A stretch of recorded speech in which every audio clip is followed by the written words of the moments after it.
Right there, Port Orford Christian Center is where I cut my ministry teeth.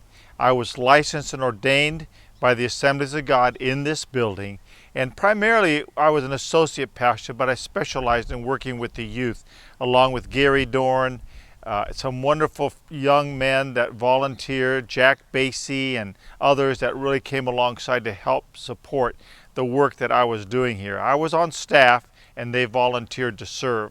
And the church has some fond memories for me. But one memory I'll never forget, the church was broken into. I'd left my guitar in there. It was my nylon string guitar, classical, and I called it Sweet Praise just because it was kind of an endearing term and an endearing guitar to me. I'd had it from Southern California, and I wasn't a guitarist, but I could sure play camp songs, and that's what children really liked. And one night I locked up the church, left the guitar in the sanctuary, safe and sound, and lo and behold, somebody had broken the side window, gone in there, and of all the things, that was the only thing stolen.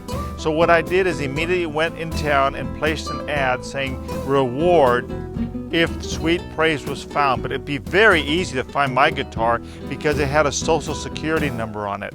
And so I listed what that number was. That's in the days of innocence. Nobody would ever do anything like that. List your social security number in a newspaper that's spread all over Curry County and whatever counties around these places.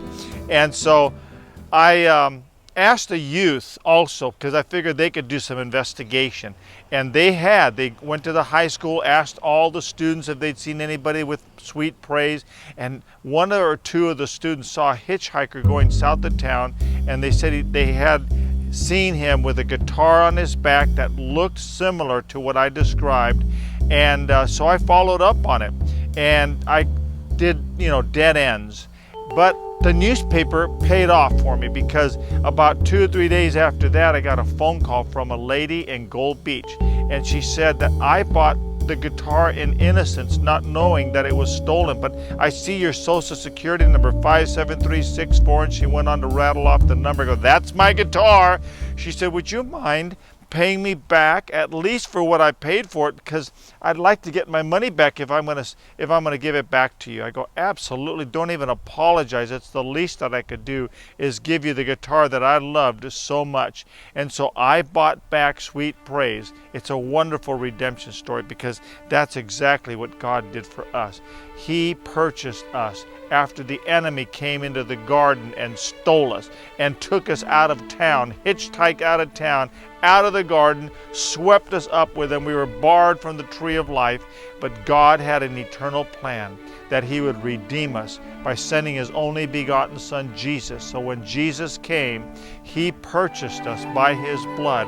And if we go to Jesus and allow him to take our lives, he owns us, because he purchased us, and we belong to him. And believe me, when you belong to Jesus, you belong to the most wonderful, securing Savior that you can have. And I'm so thankful. And back in 1972, Marilyn and I surrendered our life to Jesus. He purchased us, and we belong to him. The redemption story has continued now for 2,000 years. God's plan has gone forward. Actually, from the time Adam and Eve, God planned that he would redeem man and get him back. So actually, for around 6,000 plus years of human life, Jesus and our Father, through the power of the Holy Spirit, have done everything to redeem us. Are you redeemed? I pray that you are, and that you have surrendered your life to Christ, and that he owns you. You've been blood bought by the Lamb of God. I leave you this word to pause and ponder.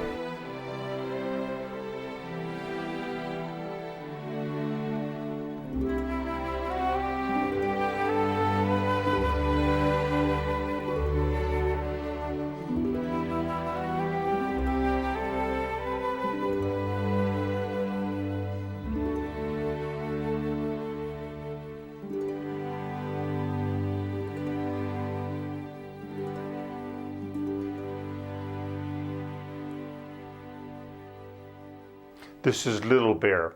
I want to break at this point and call your attention to the link that you see on the Sweet Praise album cover. If you will type that link in your browser, it will take you to my Vimeo webpage, and you will have access to hear the Sweet Praise story that I recorded long ago for children to fully understand the redemption story in a unique allegorical way. God bless you, and I hope you enjoy the story.